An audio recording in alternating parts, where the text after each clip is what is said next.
Hello, ladies and gentlemen. This is Claudia Monacelli with another episode of my podcast, Multiple Voices. Today, I have with me a guest, Isabeau Maxwell, talking to us from Texas. Isabeau, say hello to our audience. Hello, thank you for having me. Yeah, it's a pleasure. It's a pleasure. Who is she? This is going to be an interesting conversation because Isabeau is one of the leading spiritual coaches in intuitive development. So intuition is a key word here. Isabeau brings deep channeled knowledge and personal understanding to the field of spirituality. She's helped people connect to their authentic, natural intuitive abilities for over 15 years now. Isabeau is also the founder of the award-winning intuitive development course called the SAGE Method. And now that word SAGE is in capital letters, so we're going to lead with that, Isabeau. She's the author of the best-selling book called Cracking Down: Adventures of a Reluctant Medium. And I wonder why the reluctance is there. And she's also the creator of the popular online community, the Sage Circle. So, well, welcome. welcome. Now, the thing that struck me the most here was giving it a name. You gave it a name, Sage. Why was Sage chosen as a name? Does it stand for anything? It does. It stands for spirituality, alignment, growth, and empowerment.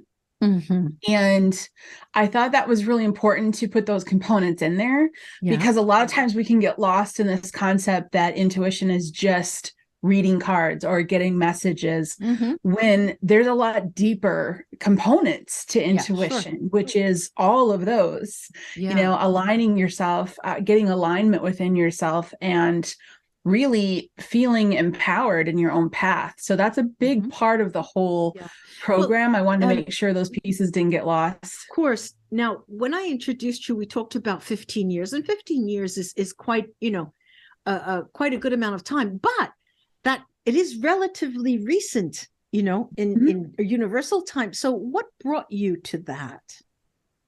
It was a really interesting transformation. And I will say one that I didn't really step into voluntarily. Oh, so I'll say it that way. So it was born of a negative experience or a very important emotional experience? How did that? I love that. A very important emotional experience that was also a little frightening. And it was a direction I would have never predicted that I would have gone. So I was 32, and up until that point, absolute complete skeptic. I was a math major in college. I worked in businesses and all that. 1 + 1 had to equal 2. I was very logical and I was very skeptical. And I didn't have spirituality or religion in my life. So I wasn't like skeptic trying to prove it's wrong, but there was no room in my life or my plan. Don't you love when we have a plan? Yeah, right. Course, I had a plan. Yeah, we all. And it didn't fit. And I was 32. Exactly. My grandmother passed away. We were a couple of thousand miles apart at the time. And shortly after passing, my husband took the kids to the grocery store to get some, chocolate and wine. Yep. Good job. Good choice. Yeah. And I was standing in the living room trying to figure out, what do I do? Do I fall apart or do I make flight plans? Right. I'm trying to figure out what I'm going to do next because she was like my mom to me. And she, in a flash, showed up in front of me.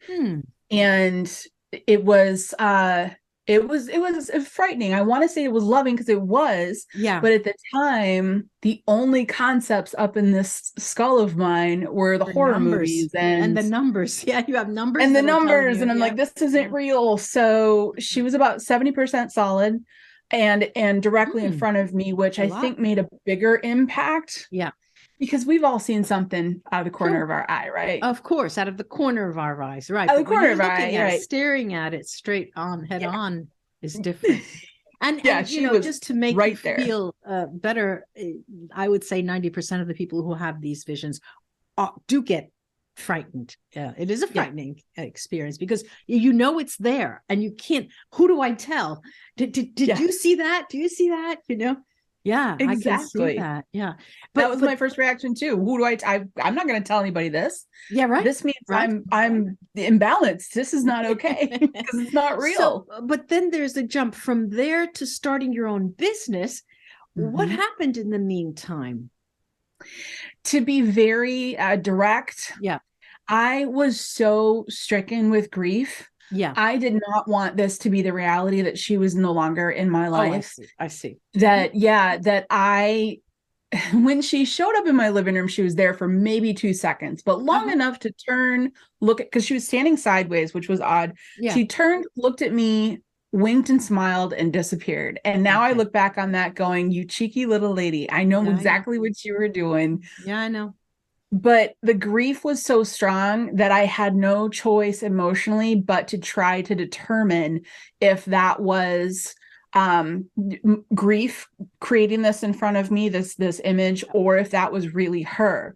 So I wanted to take that next step to give it the chance that it might be, because I didn't want to lose her. And the very next morning, I didn't tell my husband when he came home. Yeah. The very next morning, he woke up and casually says, I had a dream about your grandmother last night. It was super realistic. Yeah, and I was like, oh, wow. And then he started to describe what she was wearing and described exactly what she was wearing when she showed up the day before. And I thought, okay, I'm on board. Let's figure out if this is coincidence or if this was real. And it took me a few months to really allow myself to really, really trust. And then once I did, then everything else started to open up. I was listening to you, and it was very similar in my case, except, and it was my grandmother always, and she did come, just like you said, she was sideways. But the odd thing was, I saw her before ever having met her. She was in Italy. My dad has immigrated to the United States. So I was a young girl in the United States. And I saw this figure. And after having met her when I was 13, this was when I was about 6 or 7. When I was 13, we went to Italy for the first time. I met her and I thought, my God, that's her. That was her. She was going across, right? She walked right past me, and she looked for a second and then continued walking, And it's interesting that, of course, you were 32, I was 6. So okay, just let me write a poem or something. I'll take a couple of notes. So everybody gets there in some way, but you get there in a very structured way, in the sense that you came up with this SAGE method system group. So, of course, from the conversation with your husband and his dream to today, a whole lot of water has gone under that bridge. Yeah. What did you start? How did you start working? I mean, in my case, I started picking up my parents' cards, and I was, started reading and channeling and mediumship and all of that. And so it was different, but you're not blowing it up. You have created a method, okay? A method. Now, the method is to help people become more intuitive. Okay. Now, why did you, what moved you to do that? Apart from what happened and your grandmother, but was it the notion that other people should learn this before they get shocked with a vision? Or what was the intention behind that? Well, fast forward a few months in, I finally have an open channel of communication with her. It wasn't strong. It took me a while to get it, right? So a few months. That's only a few months. Yeah. That's interesting. I had that first moment with her. Yeah. And then I went to a local Tai Chi instructor because I had no one in my circles. And I said, hey, can you help me? And he did. Oh. And he helped me step into yes and no intuition, ask yes, ask no. Yes. And so I started to communicate with her, but I didn't see her again for months. And then I started to see her again, and I started to really be able to step into that. Shortly after that, I met what I now know is my first spiritual guide. And that was just another figure in the in-between. And I was fumbling my way through this. Yeah. And he actually worked with me for almost 2 years, helping me to do different things. And I remember he would ask me to do these really odd things like balance this part of your life or look at this part. And I was like, I'm just supposed to be opening up my intuition here, but I followed his instruction. Within 2 years, I was working as a professional intuitive because I had opened up my intuitive channel so much. Now, how did he impulse you? Did he present as a figure with a certain shape? Did he use a certain method, sound, smell, noise, music to impulse you so you knew that you were there? What was the sentience part of it? Was it clear something or other that, made you come into contact? I love that question. I was at a friend's house, and they're on about 3 or 4 acres of land. So it's a big parcel. The houses are pretty spread out. And he was in woods, and I was walking down to the driveway, and I felt a pull to my right. I felt like I absolutely had to turn and look into the woods, which was strange. I had been there so many times. Why would I do that? Right. I felt this just need to do it. And then for me, with my intuition, the first thing that I got was vision. So I could see things first. Yes. In a couple of years, I could start to hear things because I kept working on it. But it was very interesting. And I've run into so many people that you're related to this. Yes. It looked like a heat signature. When you look at a paved road and it's really hot, you can see that. Yeah. And it's kind of raising up the road. He looked like that, except it went up and into a human form. So there was this odd, transparent, like heat signature in the shape of kind of a general human form. Right. And I'm like, is that an illusion? Like, what's going on? And I went over and sat with him, and I heard he was one of the first beings for me to be able to hear. And I heard him say, "Come back next Thursday." And I was really taken aback by that. Yeah. In the same place or? Same place. And I was such a newbie. I didn't understand that there's no time and space. So in my mind, I'm like, well, he's located right there. I have to visit him. And so for months, same time, same channel, same time for months, I went out actually for years. Well, for months I went to visit him there. Months in, I was leaving our regularly scheduled visits where I would go, I would journal, he would teach me things. And then I would leave. And there was one day I left, and I was driving down the driveway to go home, and he showed up in the middle of the road, and I went, wait a minute. He's like, there's no time and space. We need to talk about that. And I was like, oh, okay. I had such a big learning curve. That by the time I became a professional, it was my guide that said, I need you to take everything that we've done, and I need you to package it up, and I need you to bring it to others. That's the birth of the Sage method. All right. Now, when you say he sort of gave you a pace, so he sort of outlined your course of action, let's say, right?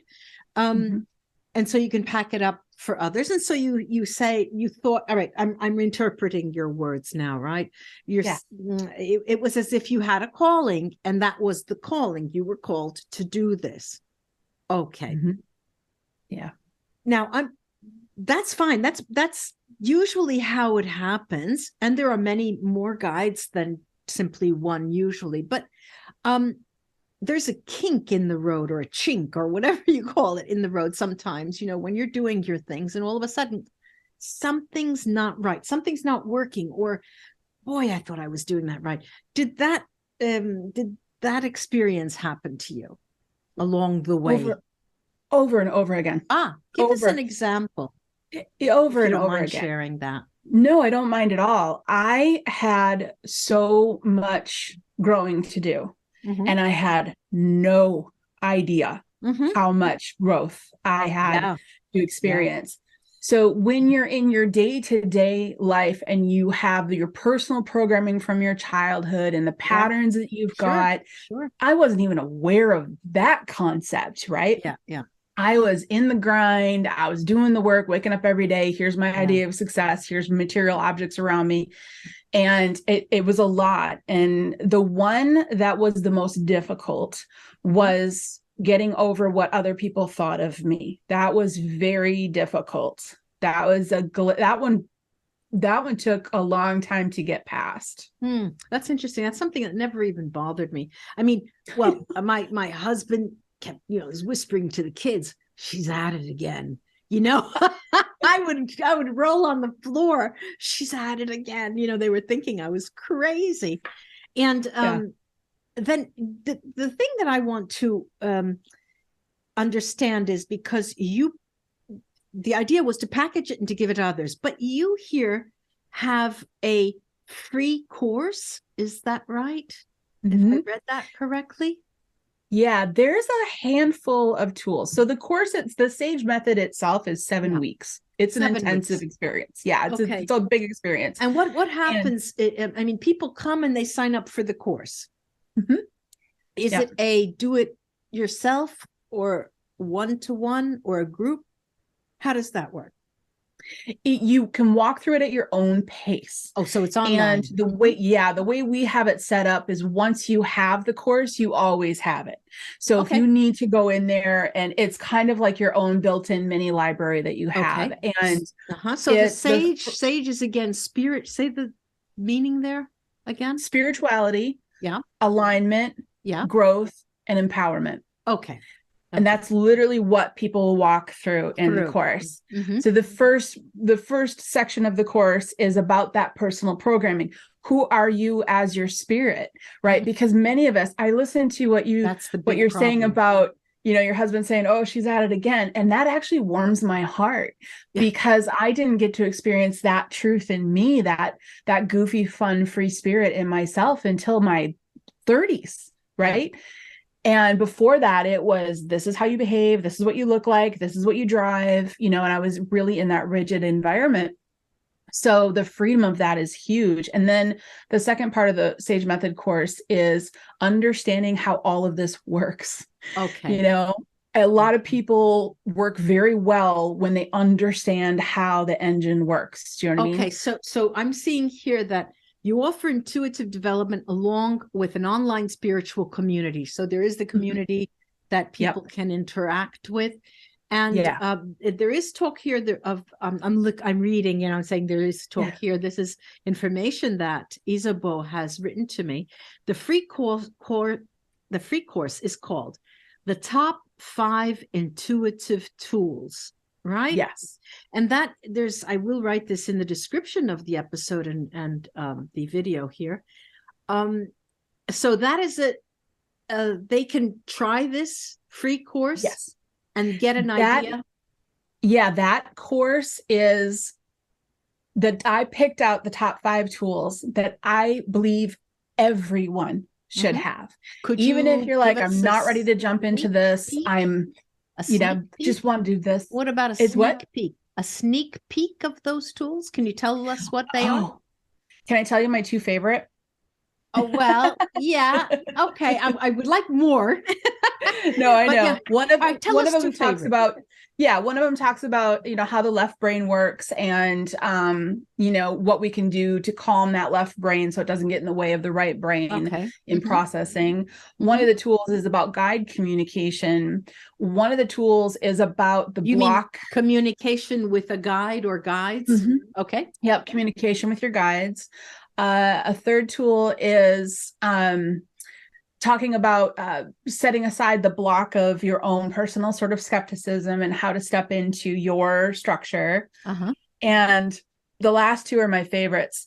There's one called Defocus, and I find that that's really powerful because when people get that concept, it opens a lot of doors. What do you we mean talked earlier? By defocus. What do you mean by that? Yeah, you know how we mentioned earlier about seeing something out of the corner of your eye? Right. Mm-hmm. Well, the way that this entire existence is created, you have molecules. The molecules make up the solid of the world, right? Mm-hmm.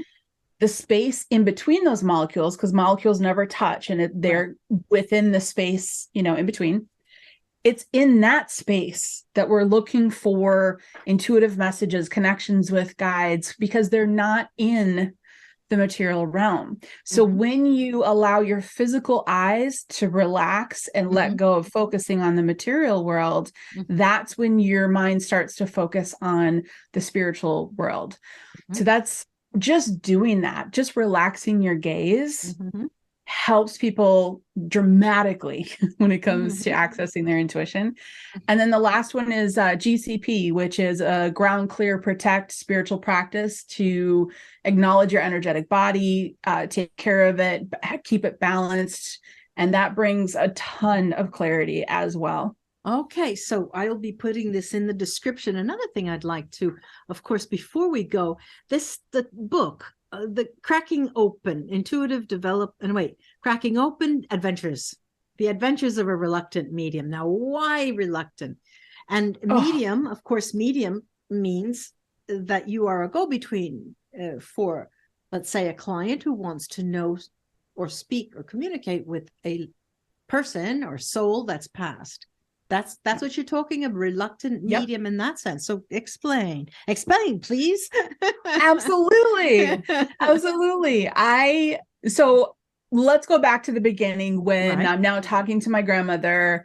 She's given me so much proof that I'm finally on board. I'm like, this is real. I've got my grandma. I've got a direct line. This is the best thing that's ever happened. Then I'm in the grocery store. And I'm in an aisle. There's 3 people. I turn to get something off the shelf, and I turn back and there's 6, and 3 of which are transparent. I panicked.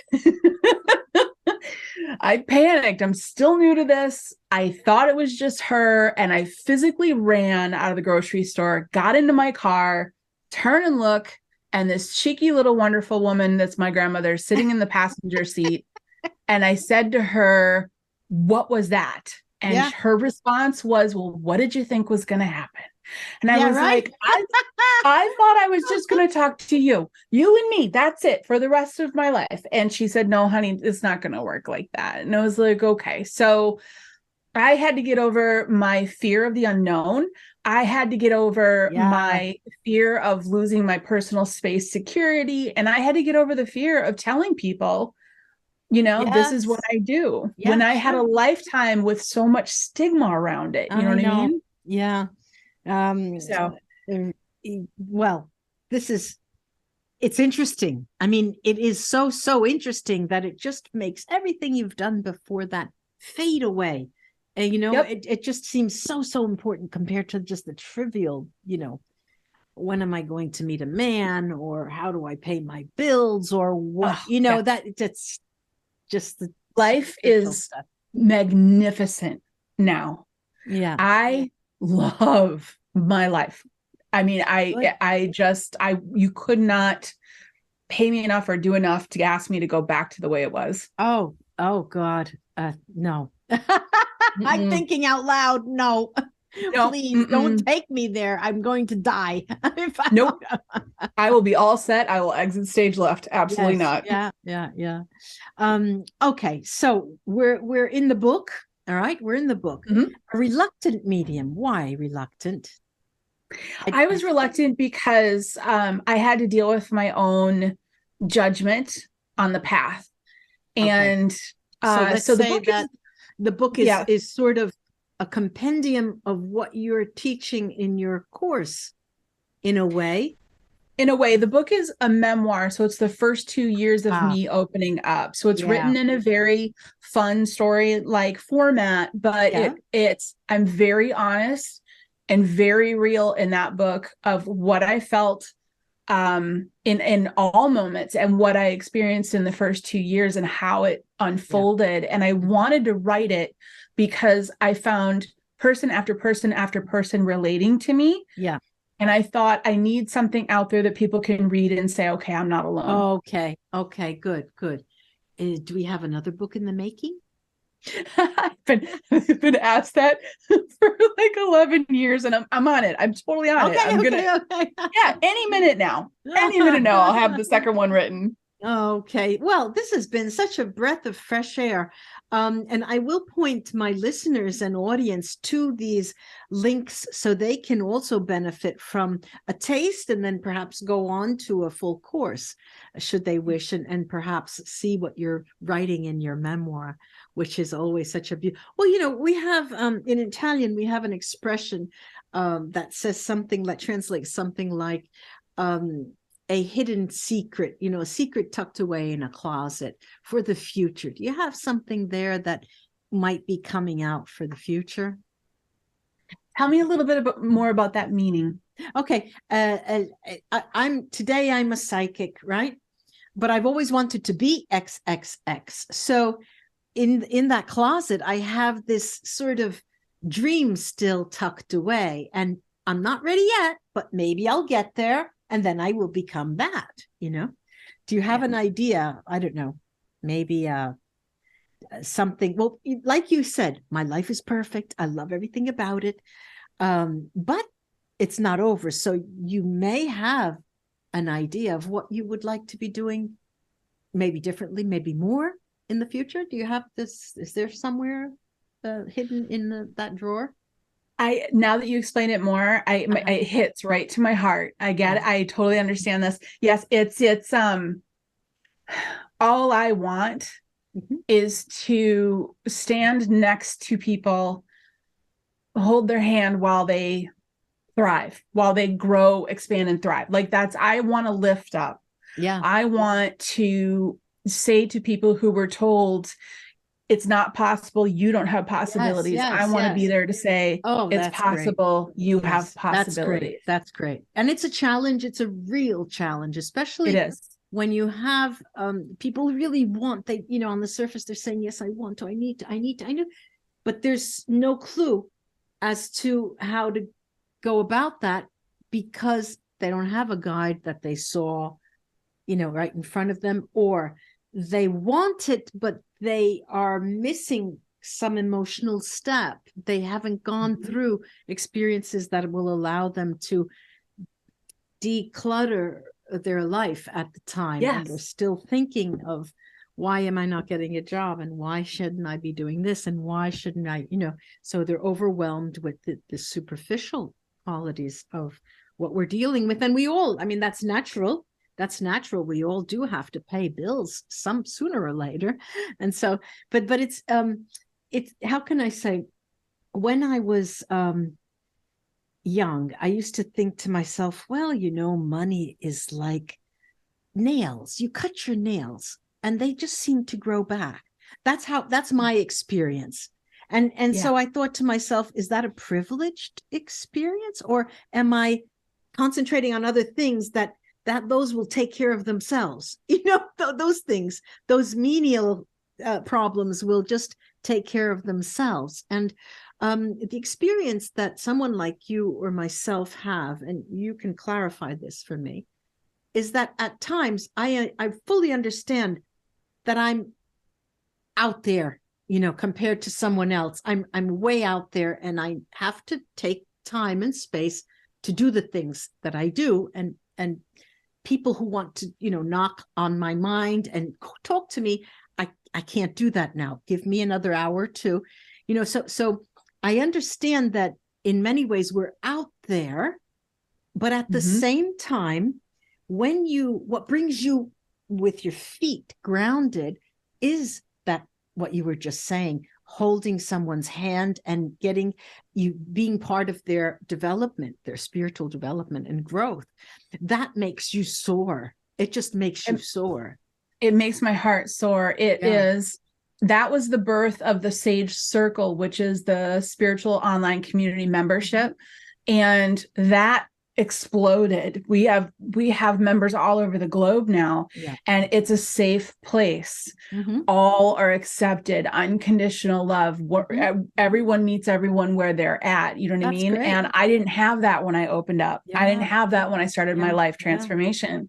So that's my platform to be able to do it. And I relate to you because a lot of people are knocking on the door saying, I want a little bit of time. And it's like, my time is focused in on that circle and on the students that are going through the courses, because that's where my heart is. Do you know what I mean? That's yeah. where it is. And I am a big advocate for saying, if I can do this, if this stubborn, thick-headed, okay, non-spiritual human being can go from where I was to where I am today, so can you. Okay. We mentioned the word medium. You mentioned it in your title, The Reluctant Medium. Do you work with people, getting them into contact and giving them messages from the spirits they wish to contact? Is that part of your work?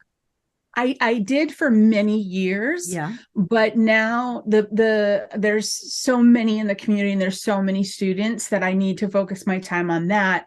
Over the years, I have now taught certified sage practitioners, and they go through a year of training with me, and now they're going out into the world and they're doing that psychic readings and mediumship readings and intuitive work in their own industries and ways. Interesting. And so I've kind of stepped into teaching others to do what I did so that they can go out and help other people. Right. Good. Thank you so much for this complete service that you're offering everyone. It's fantastic. Isabeau, it's fantastic. Really, really fantastic. And I'm so glad that our paths have crossed. I hope you can come back. Maybe when that second book is coming up, maybe. I would love to. That would be fantastic. Sure. Well, you would remember me and write to me, and then we'll make it happen. Thank you so much, Isabeau. And I do hope we come again, we have this opportunity to do it again, another interview. Thank you so much. You're welcome. Bye-bye.